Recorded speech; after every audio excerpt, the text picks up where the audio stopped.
Está en la línea el Topo Rodríguez. Topo, buen día, ¿cómo estás?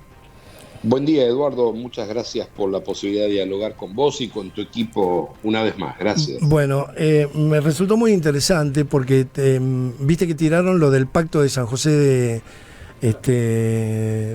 no, digo bien, San José de Sí, Flores. sí.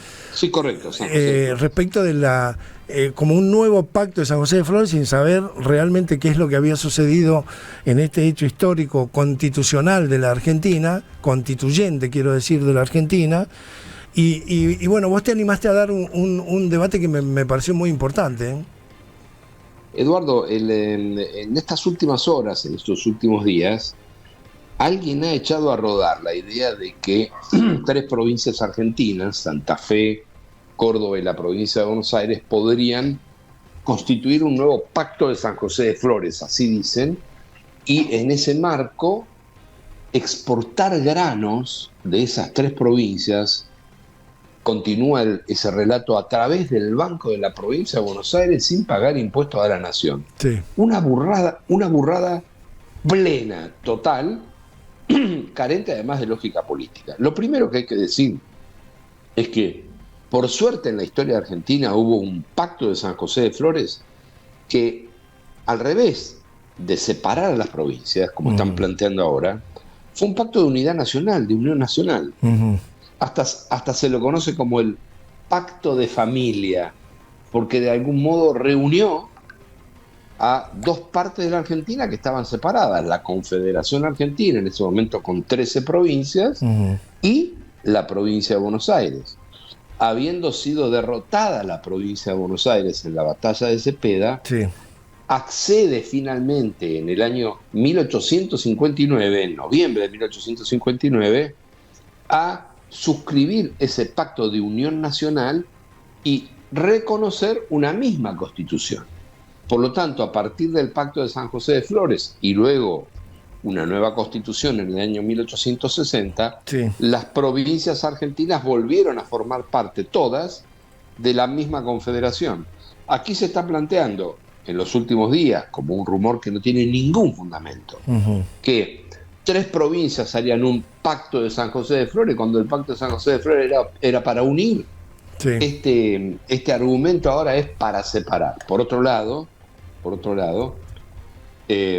están planteando que haya tres provincias de la Argentina que constituyan otra nación, es decir, que denuncien la Constitución.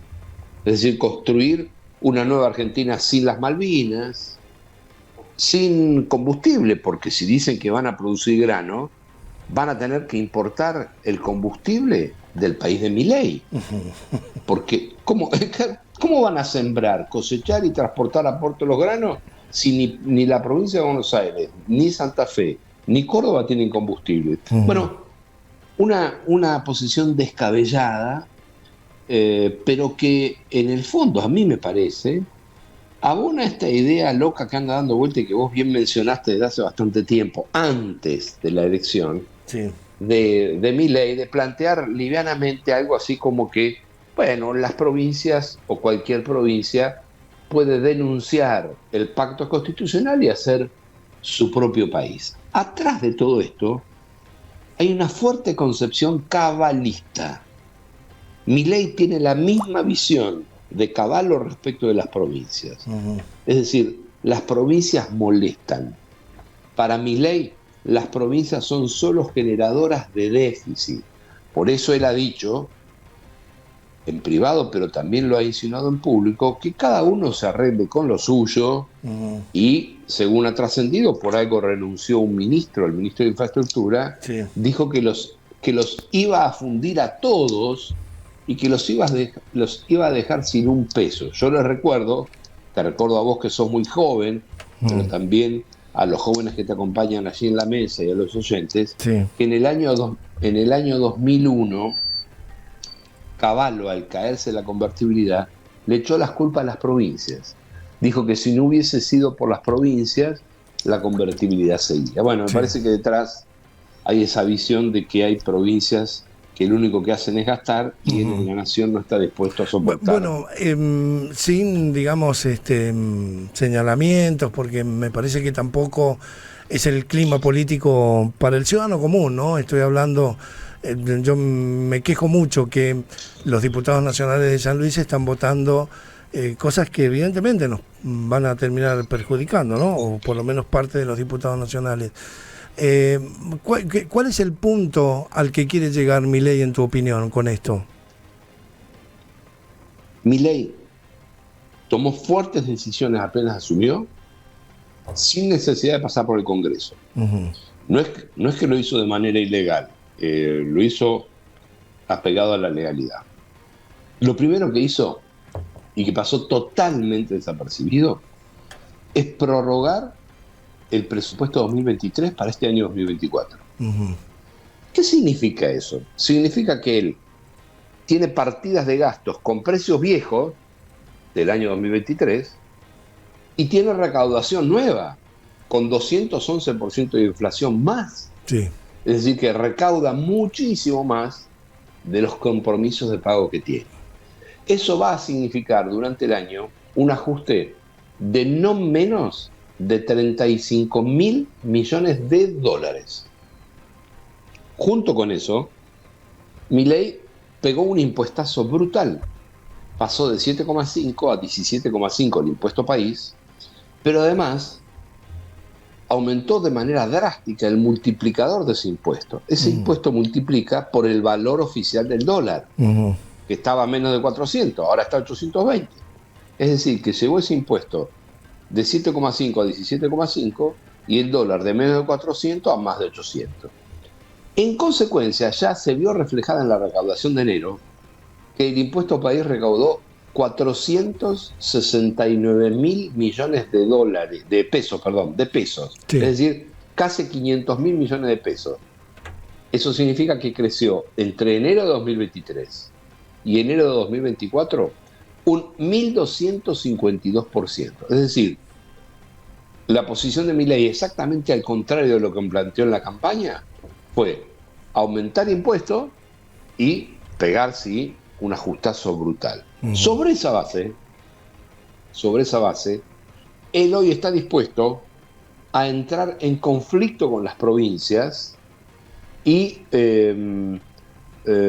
estirar al máximo la presión sobre las provincias en materia de recursos públicos. Por eso no renovó por decreto el pago del Fondo de Incentivo Docente, sí, que ya tendría que estar pagándose y que, salvo un remanente de 12 millones de pesos que quedaron, la inmensa mayoría de más de 1.600.000 docentes en todo el país no lo han recibido por parte de la Nación. Uh-huh. Algunas provincias ya lo están adelantando. También va a demorar o bloquear los otros fondos correspondientes al sistema educativo y ha cortado de manera grave, ustedes estaban hablando de la cuestión de transporte hace instantes, sí, el fondo de compensación al interior, sí, lo que significa un aumento brutal del costo de vida y de transporte diario para la clase media trabajadora en toda la Argentina. Sí. Junto con eso... Sí, que ahí lo tenés, sí, lo tenés que combinar con el congelamiento de salario. Yo hablo de San Luis Topo y te doy el dato, digamos.